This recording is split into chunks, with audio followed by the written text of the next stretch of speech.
Michael Morris, who is our friend from Strata Education Network. And Michael's going to talk to us a little bit about some research that Strata has conducted. And then Rick West is going to join us, and we're going to chat about what we just heard from Michael. So Michael, over to you. Wonderful. Is everyone able to see my slides? Great. So Strata Education Network, for those who don't know, is a social impact nonprofit that's working to better connect education to work. And we do that through research, philanthropy, investment, policy and advocacy, and direct services through our organizations CALE, Inside Track, Road Trip Nation, and Education at Work. I lead our work around non-degree credentials, and in some ways, if this mini summit is about emerging credentials, one of the things I hope to share is that non-degree credentials have been with us for a long time. What's changing is how they're used and hopefully their efficacy in helping people to live a life of their choosing. So the work I lead, really, we take an equity first lens to advancing career-focused non-degree credentials and learning as effective tools that individuals can use to lead a life of their own choosing that includes economic mobility and personal fulfillment. And we're focused on solutions that better serve those who face the greatest barriers, so Black, Brown, Native American, Indigenous, and justice impacted communities in particular.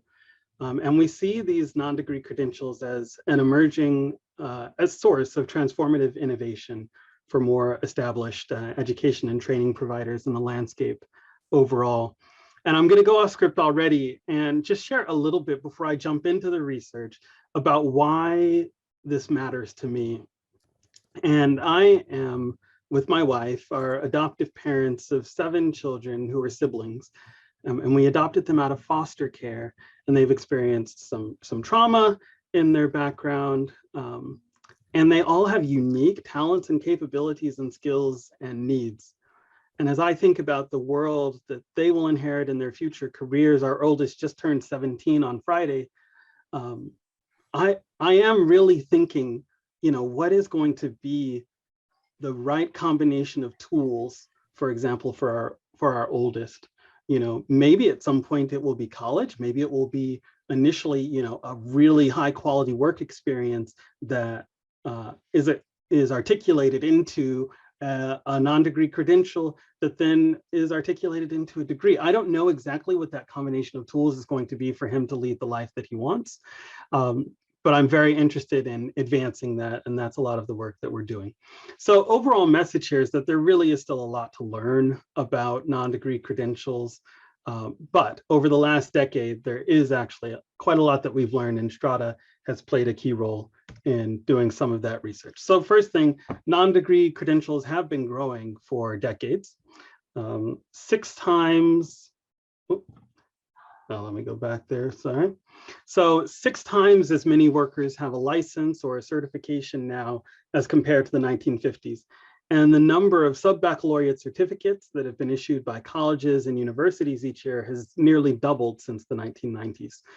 And that doesn't include the proliferation of non-credit options, which based on a recent survey are pursued by 1 in 3 learners enrolled in community colleges. What that means is that non-degree credentials are actually nearly now as common as college degrees. 40% of adults report that they have earned some kind of non-degree credential, compared to 46% who report having earned a college degree. So while non-degree credentials are nearly as common, we're really only beginning to understand how they work in terms of outcomes in the economy and in people's lives. So next, we know that the market for non-degree credentials is incredibly diverse, and I think everyone at this summit really probably understands that there is no single type of institution that awards non-degree credentials that has captured more than 20% of the market. We know from a recent survey, so this was fielded, it was a nationally representative survey that was fielded between March 25th and August 20th last year. And in that, we found that 3 in 5 adults said they would prefer a non-degree or skills training option because they saw those options as more relevant, streamlined, and offering a better value proposition than the alternatives. We also know there's a common view, right, that non-degree credentials are dead ends. That maybe if people pursue these non-degree credentials, that they won't go on to further education, but the data don't bear that out. It's actually far more common for learners to combine degrees and non-degree credentials. So roughly half of adults with a college degree have also earned some kind of non-degree credential, for example.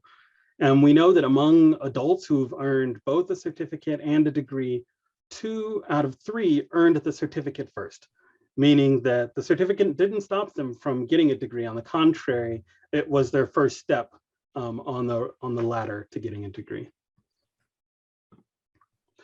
And indeed, those who combine degrees and non-degree credentials experience better outcomes than those who earn either a degree or a non-degree credential in isolation. Now, I have some concerns about this. I have questions about whether or not our degrees ought to be more efficacious and whether or not non-degree credentials ought to be essential for attaining better outcomes. But the data do show the outcomes are better when people combine a degree and a non-degree credential. So the premium that's associated with the non-degree credential is especially high for workers with associate degrees. We also know that on average, when earned in isolation, non-degree credentials do in fact pay off. Alumni of non-degree programs rate the quality and the value of their credentials positively.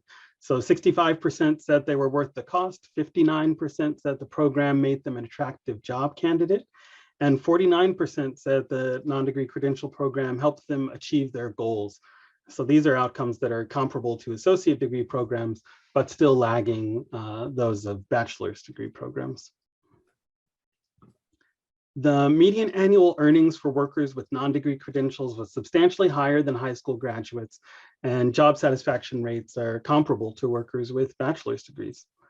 Now, having said that, not all non-degree credentials, well, some non-degree credentials do in fact pay more than college degrees. So for example, workers with non-degree credentials in the construction trades and information services earn more than workers with an associate's degree in liberal arts or a bachelor's degree in education or the arts. And I think, what's interesting to go beyond the research, right, is to start to get some more detailed outcomes data into the hands of learners and workers to help them as they're making these decisions in how to invest their time and their money and other resources in education and training. But we do know that not all non-degree credentials pay off.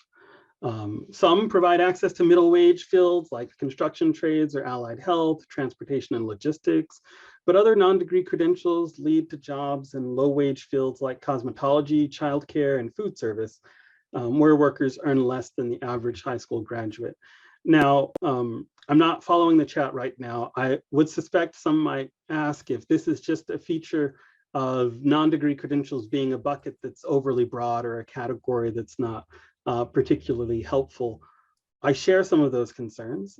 I do think we need to be able to be more precise, but even if you look at varying lengths of certificate programs, which we'll get to in a moment, if a certificate, which has a fairly standardized definition, can be anywhere from a month to 2 years, we're going to experience challenges in really finding ways, especially for employers, to understand and value certificates as a category. So I do think there's a lot more work here to do around how we categorize these kinds of credentials in ways that make sense both to learners and to employers, among other stakeholders. So, as I alluded to, across education and training programs, this is true, but it's also true of non-degree programs that it's not really the length of the program that counts, but the job or career to which the program provides access. So while many people assume that longer programs necessarily lead to better outcomes, the evidence suggests it's not the seat time that matters, but whether what you learn and the credential help you get the job. So short-term certificates and protective services, for example, lead to higher wages than long-term certificates in office management. And the relationship between the length of a non-degree program and its quality and value is relatively weak. So finally, and I think this is particularly encouraging, is as we think about concerns about tracking or creating a tiered system of credentials, their outcomes are positive for Black Americans and Latinos, members of the Hispanic community relative to white Americans. And so we've seen in our survey work that Black Americans rate the quality and value of non-degree credentials the highest among racial groups. I think there's a lot more to parse there to understand about why that is. I worry that it points to barriers in attainment for other kinds of credentials that lead non-degree credentials, in particular those that are shorter, to be more attractive options for Black Americans. But nevertheless, they do find them to be attractive and to be helpful. And so I think that's worth listening to. So I'll close really with this, which is that at this point, I think it's no longer about whether non-degree credentials work or whether they have value, but it's really a matter of how do we help them to become more effective tools that learners, workers, and employers can use? And how do we ensure that people have an array of tools that they can use to pursue a life of their choosing? Thank you. Thank you so much, Michael. And during our chat now, we're going to invite Rick West to come on screen with us on our little stage, but just wanted to start the conversation, one, by asking you, Michael, you mentioned that you have a 17-year-old. What kind of guidance are you giving your 17-year-old in the world of educational path development and pursuing that? So I would say our guidance is right now we're focused on perhaps some precursor still, some prerequisites, as it were, gaining a sense of self-efficacy, finding something that he really enjoys and learning for himself through experience that he has the capacity to learn and improve. So it's driving that growth mindset. That's where we are with him in particular. And then of course, it's helping to provide him windows into different jobs and what kind of training or education is usually required to succeed in those jobs. But we're intentionally not saying, oh, you graduate high school and then you go to college. I think we're open to helping him find what is really right for him. And he has some unique strengths, but also some unique needs. And so that's where we are.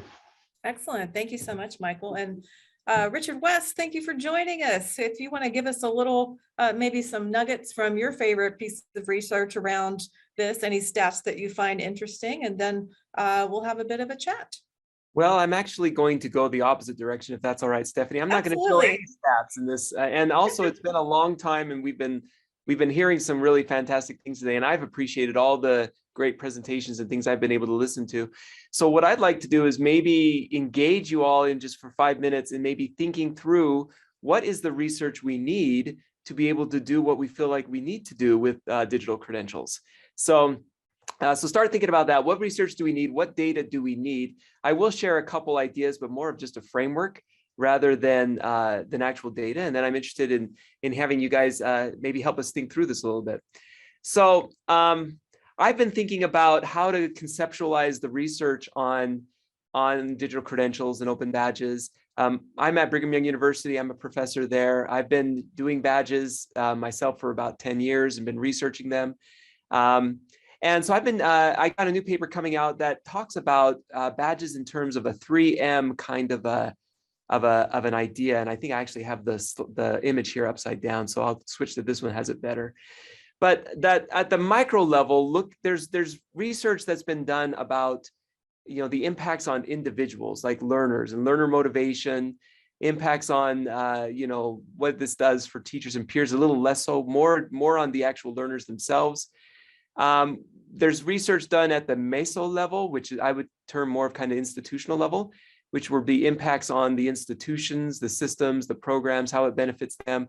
For example, I did one study with a company called National Instruments, where there were lots of benefits to them as an organization issuing badges in terms of brand awareness and employee preparation and all those kinds of things. So there can be some interesting research done there at the institutional level. And then I think what we want to get to eventually is at the macro level, which looks at how does this change and affect society? And how does this change the connections between the institutions in society? I have not seen much. I see a lot of chatter, a lot of opinion articles, a lot of theory, a lot of frameworks, but not really any data at the macro level about how this would actually work. And maybe we're just still a decade out from that kind of thing. But here's an observation that I've had so far, and maybe those of you that do research in this space can jump in as well. It seems to me that so far the research is focused on things that are pretty easy to observe. Things like how many badges have I given out? How many credentials have been issued? How many students get retained if I offer badges? How many jobs get earned with the credentials that we have? How many skills have been developed, and mastered, and things like that. And these are helpful and useful. But I've started to think that maybe we need to expand our thinking a little bit more to how does the act of credentialing, of micro-credentialing, change us? And that it's more than just the skills we mastered. It's more than just the credentials we earned. It's more than just the jobs we get. But it's what it does to us. And looking again at those 3M levels, how does earning badges and credentials and micro-credentials, how does this change the way I think about myself? And somebody I noticed in the chat mentioned this, that it's easier if you're maybe a less confident learner, maybe someone who didn't do well previously in learning, in formal learning, it's an easier thing to commit to a micro-credential than it is to a 4-year degree. And then after you get that micro-credential, you get that boost of confidence that I can hack education. I can do this thing. I can learn and get better. So how does this change us? How does it change our sense of identity of ourselves as learners or as part of a community of some sort? How does it change the way we relate to others? That's kind of that community aspect that makes us feel accepted within a community or qualified to be part of a community. Does it help us in our self-reflection about our own strengths and our own weaknesses? Does this empower us then to do better in get better? So I'm interested in maybe more research along those lines about how it affects us at the micro level. I think as institutions, we can do similar kinds of reflecting. How does the process of badging help us as an institution rethink education? I feel like we are just stuck in I call it the tyranny of the Carnegie 3 credit hours. Like, how obscene is it that we think learning only happens in 3 credit hours for 15 weeks? Like that, if you want to do it for more or less than that, it doesn't count for some reason. It has to be 3 credit hours. I don't understand that. But can we break out of this and some of these other things that hold us back and rethink education, rethink what counts as learning, how we assess learning? I'm interested in whether teachers who do badging start to think about assessment differently than maybe they did before. So maybe it's a way to get teachers to just think differently about assessment. Can we develop more empathy for different kinds of learners as they go through badge pathways? Can we improve equity? That's been discussed today. And then I think at the macro level, can we break down some of these silos that, learning only happens in this place or at this time, and represent more of a free-flowing, lifelong learning kind of situation where we are all connected, our community, to our schools, to our jobs. We're all part of this learning trajectory, and we're all working together. So anyway, that was just some thoughts out there, things that I think I want to work on in research. But now, if we have any time, which I don't know if we do, what other ideas do you have? What research is missing to help us take the next step as a credentialing community? So Richard, we have lots of comments in the chat, and we can, if anyone wants to raise their hand and ask Richard a question, we can do that as well. Or just have a great idea. Yeah. What research do you need people like me to do the work that you need to do? How do we support faculty to pivot from objectives to skills-based? How do we transition to just more skills? Well, skills in general, or like was talked about earlier with humanities, incorporate skills training with more humanities focused and whole learning focused kinds of learning as well, and connect those together. Yeah, Michael. Well, I would ask, to what extent do key stakeholders, so employers, but also parents, believe that people are capable of learning?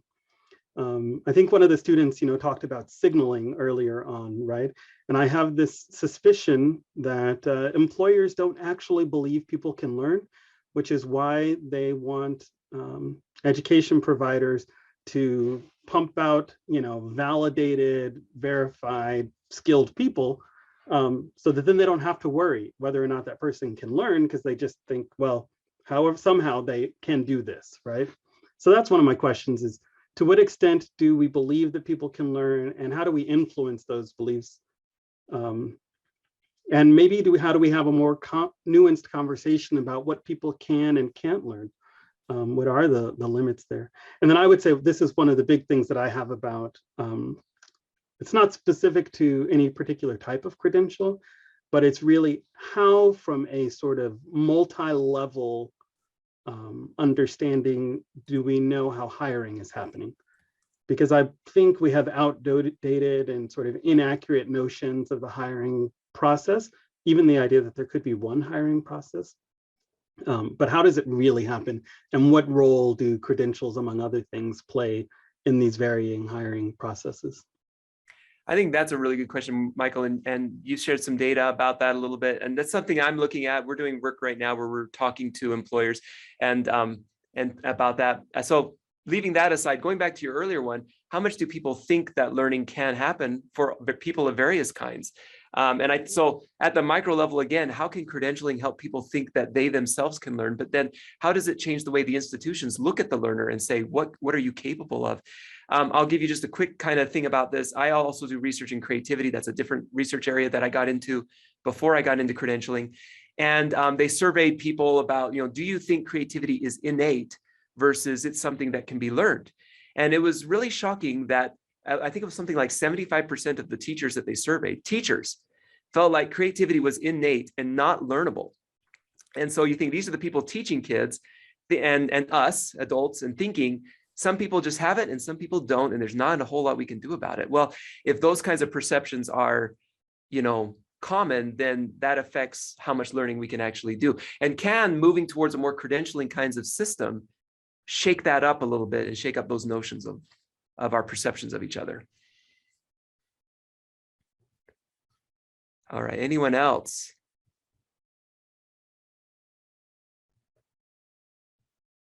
And Barnaby, I know, is referencing the Handbook of Open Distance and Digital Education. That handbook, by the way, is online with some of the chapters. I'm not sure if my chapter has been published on there, but this kind of framework that I'm talking about today is in that chapter that will be in that link that Barnaby shared. That's a handbook that we're writing this chapter for. So.